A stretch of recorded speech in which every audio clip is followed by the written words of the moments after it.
Hello, it is Lauren. Today I'm going to do a little ranking of the books that I read last year. Last year, it hit the summer holidays. I do journalism at uni, and my lecturer was like, to improve your writing, you need to read. And I was like, oh, that's genius. Well, I don't like to read. I hadn't read since secondary school. I think the last book that I read was In Inspector Calls because I did that for my GCSEs. So I gave myself the challenge to start reading. From the 31st of July, I read 20 books, I think. So I thought I'd do a little ranking of all the books that I read. I made my own tier list. Here we are. These are the books that I read last year, and I'm majorly late to this because you would have thought reading ranking 2025, I would have posted it like the first week of January. But you know what?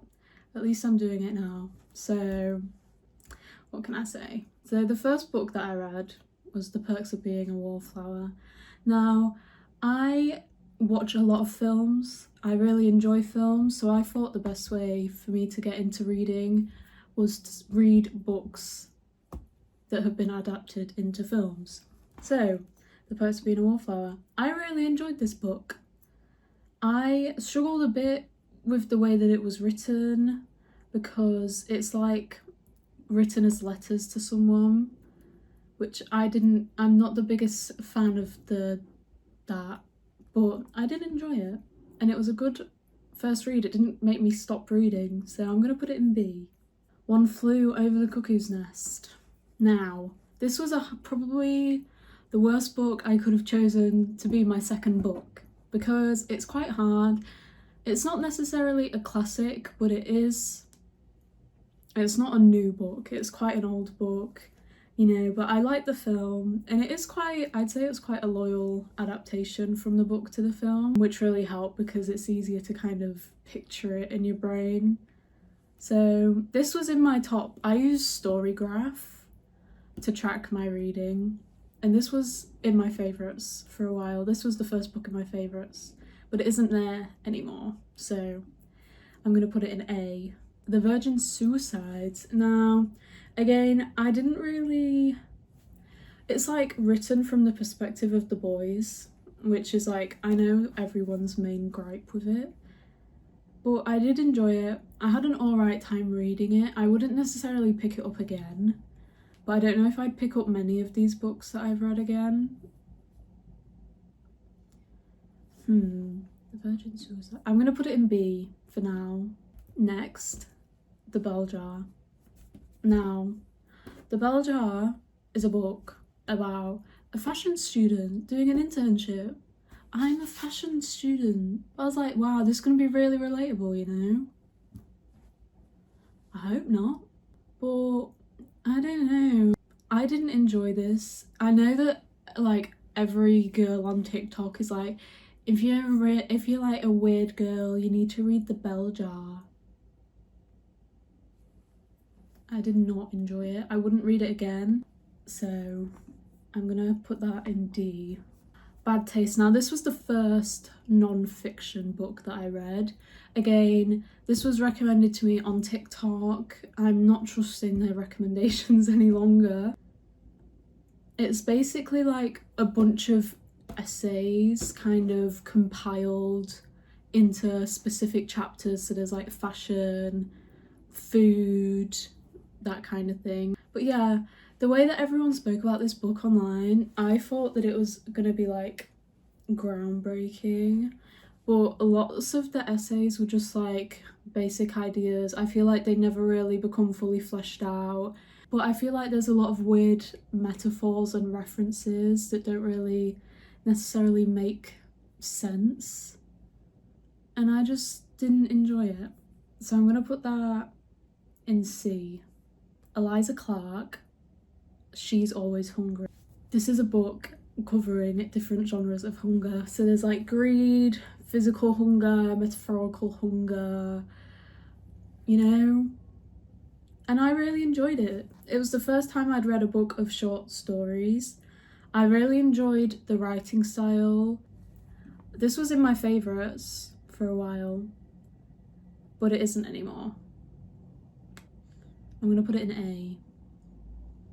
Yeah, that feels right. One thing about me, this is gonna sound really bad, but I love Chernobyl. It's like the one, you know how everyone has like a historical event, like the Titanic or the Roman Empire? Mine is Chernobyl. I've watched every bit of Chernobyl media, I've read the books, I've read the articles, I've watched the interviews. So I read this book, Chernobyl, History of a Tragedy. But this was a really good book. It kind of takes us through like the build up. So, because a lot of the Chernobyl media, it's literally like the day before to after. But this, like, the building of the power plant, the lines they cut, and then takes us through before the blast, after. And yeah, I really enjoyed it. I have no faults. I love history. So I really enjoyed this book. Now, I who have never known men, this was my favourite read of 2025. Amazing. I would say this is like a sci-fi book. I'm not necessarily a sci-fi person. I don't really like sci-fi movies, but this was done in such an amazing way. I read it in 2 days. It is quite a short book. Oh my god. Everyone should read this book. This is going right at the top. It's literally amazing. No faults. I loved every second. Everyone should read it. I'm not even gonna like try and speak into the plot because I don't want to spoil it, but it's about these women. They live in a cage, they don't know anything, and then one day they get out. Yeah, that's all I need to say. Strange Houses. Now this was the first book that I read in a day. I read this book in 1 day. It's very easy to read. It's like interviews, pictures, small dialogues of text. It's like really easy to read. I read this in about 3 hours. I wouldn't necessarily read it again. It's a very easy book. A weird topic. I'm gonna put it in C. I might get slated for this. I'm in this film club, and the film club branched off into a book club. And one of the books was Pride and Prejudice. So we were given the month to read Pride and Prejudice. Pride and Prejudice took me a month and a half, so I missed the deadline for the book. I just didn't enjoy it. I'm not really big into romance. I don't like rom-coms. I don't like romance movies. I thought maybe reading a romance book would be a bit different. Sadly, it was not. I didn't get on with this. The language was quite hard to read, especially considering I hadn't been reading very much. So yeah, I did struggle with this. Maybe once I'm a bit more developed, maybe I'll come back to this and read it. And someone actually recommended to me that they think I might like Persuasion instead. So I do have that. I might read that as well to see if it is just me not liking Jane Austen or if it's just Pride and Prejudice. So I'm gonna put it in C. Sorry. Girl Interrupted. This was really interesting. This is a non-fiction book, basically like a recount of this woman in a psychiatric facility, like the people she meets, what they get up to, like her mental state. And I really enjoyed it. You know, it was a short read. It was really quick and easy. I'd read it again, I would. Very different to the film. So if you've seen the film, I'd definitely recommend to read the book. But yeah, I'm gonna put that on A. Now, as I really enjoyed She's Always Hungry, I thought, oh, I might become loyal to an author. So I went and picked up Boy Parts, which is another raved about Eliza Clark book. I did not enjoy it at all. The main character was so insanely unlikable. I honestly don't think I agreed with a single thing she ever did throughout the book. And I know that characters can be like that. They can be unlikable, but it kind of helps if they have like one redeeming feature. But this girl had nothing. The overly modern language, I really didn't enjoy reading. It felt like when you're watching a film and they reference COVID. That's how I felt reading this book. I did not like it. It took me a while to finish because I wasn't enjoying it, so I'm putting it in D. And this is a book called In the Miso Soup, which is set in Japan. And it's about this tour guide. He's like this nightlife tour guide. He takes tourists around like the sketchier areas. And he gets this tourist paying for his fees. And he thinks that the tourist might be a serial killer. Really good, quite tense, but I feel like the ending didn't live up to, like, it was really good for like 3/4. Actually, the first quarter was a bit hard, the middle bit was good, and then the ending was a bit of a letdown. So I'm gonna put that in B. Yes. Another TikTok recommendation, Bunny. These people who recommend you books on TikTok, don't listen to them, okay? I did not enjoy Bunny at all. It's meant to be like a psychological kind of thrillerish book. I had no idea what was going on. Just because something is a psychological book doesn't mean they need to leave you confused until the last 2 pages, okay? They can give you a bit of context and that's completely fine. Like, the author can do that. I had no idea what was going on. The ending was so stupid. I did not get on with this at all. I would not read it again. There's a sequel apparently. I might maybe read the sequel to see, do you know what I mean? But yeah, I did not get on with this book. I'm gonna put it in C. I'm feeling nice. One of my favourite directors is John Waters, and I was writing an essay on the fashion in his films and how he uses like bad taste to subvert traditional class stereotypes and whatnot.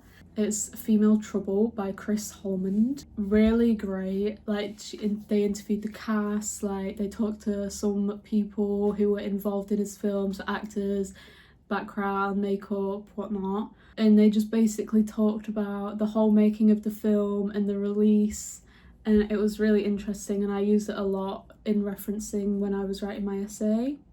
So, but I wouldn't necessarily read it again because it is a very factual book. So for that reason, I'm going to put it in B. Again, I need to stop trusting these people on TikTok, man. My Year of Rest and Relaxation. On paper, this book sounds okay. This book is my life, basically. Like, I am living my year of rest and relaxation. But I mean, so repetitive, and I suppose that's probably the point, like, you know. But she wakes up, she takes pills, she goes to sleep, she wakes up, she goes to a therapist, she bitches about a friend, she goes to sleep, she wakes up, she shouts at a friend, she goes to sleep. Like, okay, the ending was good. The ending was the only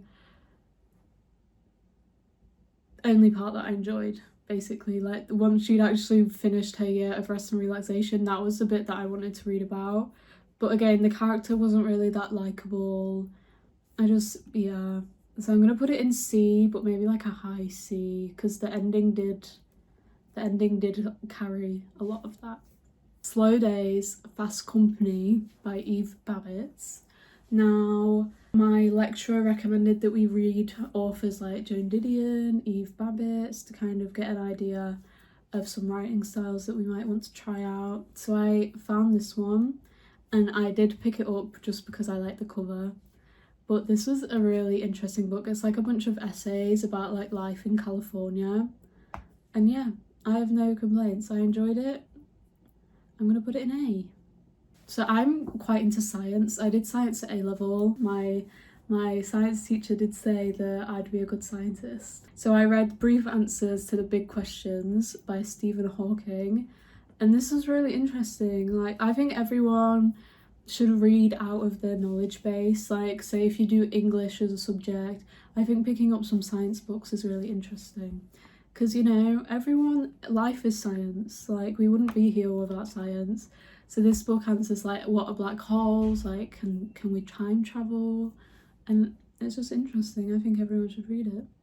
So I'm going to put it in B, just because it's not like, do you know what I mean? It's a bit, but I did enjoy it. I previously had started A Clockwork Orange on the tube. I thought it'd be, I was like, I moved to London, I was like, I'm gonna be that person that reads on the tube. So I take A Clockwork Orange, I get stuck on a rush hour Waterloo train, trapped near the door, I read 3 pages of A Clockwork Orange and I give up, okay? So I picked it back up again for this. I like the film. The film is pretty bang on, apart from the ending, because apparently a different version of the book was released in the US to the UK, so Stanley Kubrick actually didn't know the traditional ending. That's what I read anyway, that could be a lie. This was challenging because the main guy, he's like speaking his own language, which is quite hard to read, you know, because we speak English and he's kind of speaking gobbledygook. But once you kind of pick up what certain words mean, you know, it gets a bit easier to read, and I really enjoyed it. I'd put it quite high. This going in A, because, I mean, it's a good book. What can I say? The last book of the year that I read, I actually took on the 31st of December. We went to a spa and I took the book with me and I sat in the reading room until I finished this book because I wanted it to be finished before the new year. The Shortest History of Europe. But this book, I think the writer at the start, he's like a lecturer somewhere. So the book is basically a bunch of mini lectures put together, and you can kind of tell as you're reading it because a lot of the information repeats itself throughout some chapters, which I found quite frustrating to read because I was like, yeah, you just told me that and you're telling me it again in just like slightly different wording, do you know what I mean? I wouldn't reread. Some of the chapters I did skip completely because they just didn't interest me, but I do think it's interesting to learn about the history of where you live, but I wouldn't necessarily read it again. So yeah, so this is my final ranking. The day of recording this is Valentine's Day, 14th of February, and as of the 14th of February, I have read 9 books. So I'm already on track to beat my book limit for last year. Very excited to see where the year takes me. I'll probably redo one of these next year to do all of the books that I've read. I might even do a more in-depth one if I'm more comfortable with speaking at the camera. I'm happy that I'm reading now. I feel like a completely different person. I'm like that annoying person now that will like get out a book at any given point to just read. My friends are calling me performative, but it's not performative, it's for my brain. But yeah, so I hope you enjoyed. I hope maybe this might influence you to read some of the books that I mentioned. Most of the people watching this are my friends, so if you guys want to borrow any of these copies, just let me know and you can borrow them. But yeah, so I'll leave my socials down low. You can follow me on Instagram, TikTok. You can add me on Storygraph, keep an eye on what else I'm reading, and get a jump start on the ranking list next year. And yeah, hope you enjoyed. My name was Lauren. Nice to see you.